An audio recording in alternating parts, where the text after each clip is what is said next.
Assalamualaikum warahmatullahi wabarakatuh. Perkenalkan, kami dari kelompok 11 ingin mempresentasikan hasil kerja kelompok kami dari mata kuliah pengelolaan pendidikan yang diampu oleh Bapak Dr. Haji Dadang Rahman Munandar, MPD. Pada pembahasan kali ini, kelompok kami akan membawakan topik yang berjudul Supervisi Pendidikan. Sebelum kelompok kami mempresentasikan tugasnya, izinkan saya untuk memperkenalkan anggota kami, yaitu yang pertama ada Miftahul Falah atau saya sendiri, dan yang kedua ada Mita Nur Latifah. Pengertian supervisi pendidikan. Menurut bahasa, supervisi berasal dari bahasa Inggris yaitu supervision, yang terdiri dari dua perkataan yaitu super dan vision. Super berarti atas atau lebih, sedangkan vision berarti melihat atau meninjau. Menurut McNary, supervisi adalah prosedur memberi arah serta mengadakan penilaian secara kritis terhadap proses pengajaran. Menurut Sahertian, supervisi adalah bantuan yang diberikan kepada seluruh staf untuk mengembangkan situasi belajar mengajar yang lebih baik.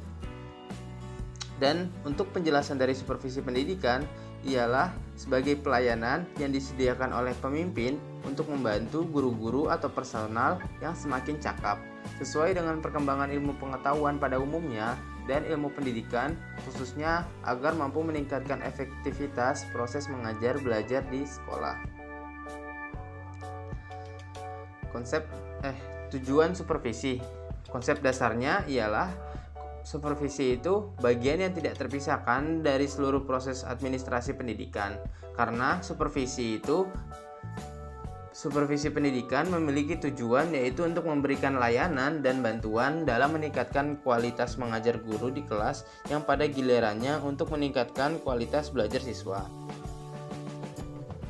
Pelaku supervisi pendidikan. Keputusan Menteri P dan K RI nomor 0134/1977 yang menyebutkan siapa saja yang berhak disebut supervisor di sekolah, yaitu kepala sekolah, pemilik sekolah untuk tingkat kecamatan, dan para pengawas di tingkat kabupaten atau kota madya, serta staf kantor bidang yang ada di setiap provinsi. Peran supervisor adalah sebagai koordinator, konsultan, leader, dan evaluator. Fungsi supervisi. Yang pertama itu ialah penelitian.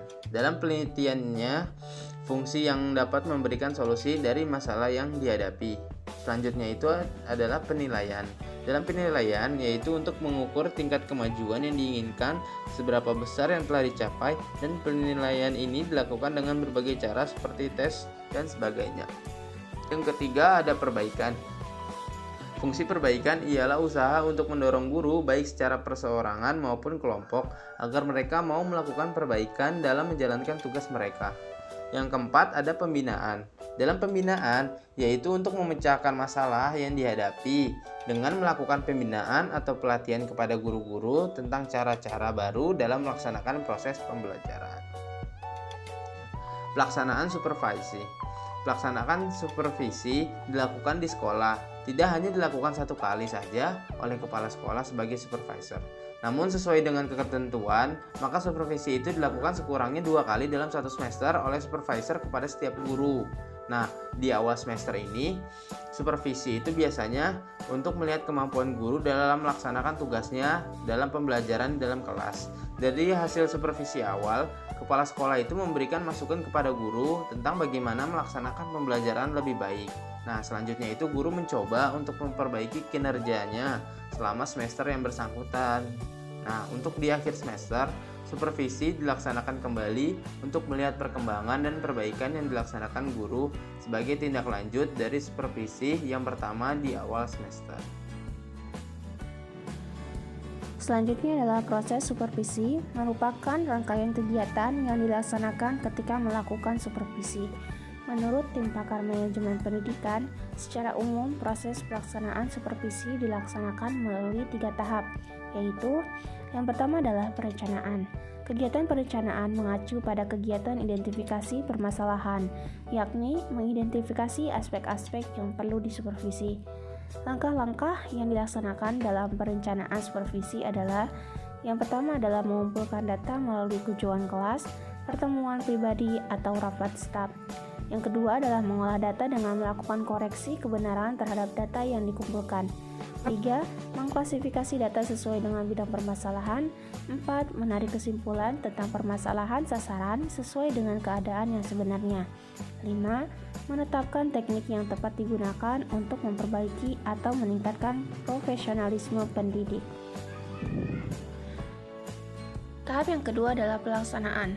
Kegiatan pelaksanaan merupakan kegiatan nyata yang dilakukan untuk memperbaiki atau meningkatkan kemampuan pendidik. 3. Evaluasi.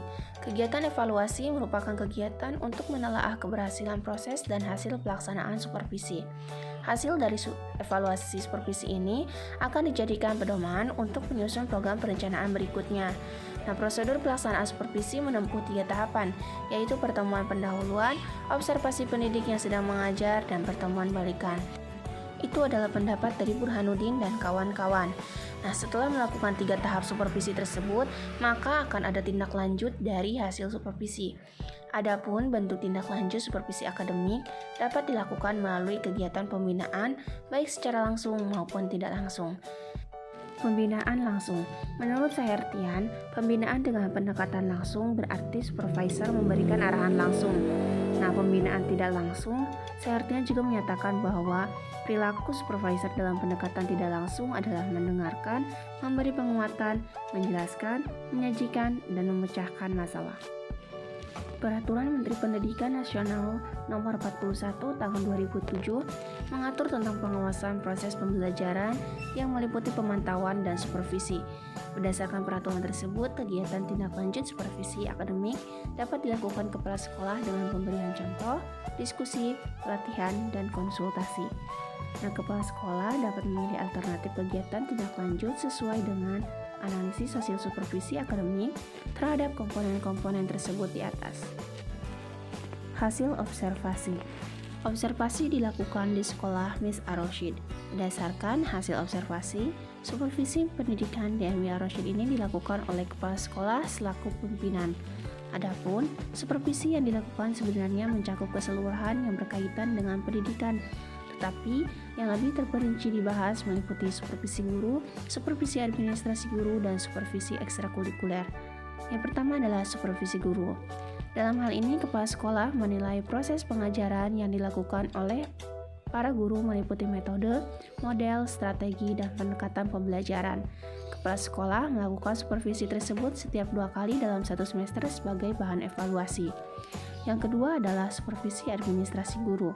Artinya, yang dievaluasi di sini terkait dengan RPP atau rencana pelaksanaan pembelajaran, silabus, program tahunan, program semester, analisis soal, pembuatan soal, dan lain sebagainya. Yang ketiga, supervisi ekstrakurikuler. Ekstrakurikuler adalah kegiatan tambahan yang dapat menunjang kemampuan siswa di luar pengetahuan umum. Nah, ekstrakurikuler yang ada di Miss Ar-Rasyid diantaranya adalah pramuka, merawis, drum band, dan angklung. Kesimpulan dari pembahasan di atas adalah supervisi itu terkait dengan pembinaan dari seorang supervisor terhadap guru untuk meningkatkan mutu dan kualitas pendidikan.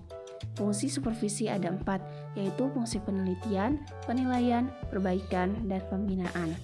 Proses supervisi merupakan rangkaian kegiatan yang dilaksanakan ketika melakukan supervisi. Proses supervisi ada 3 tahapan, yaitu perencanaan, pelaksanaan, dan evaluasi. Sekian yang dapat kami sampaikan. Terima kasih. Wassalamualaikum warahmatullahi wabarakatuh.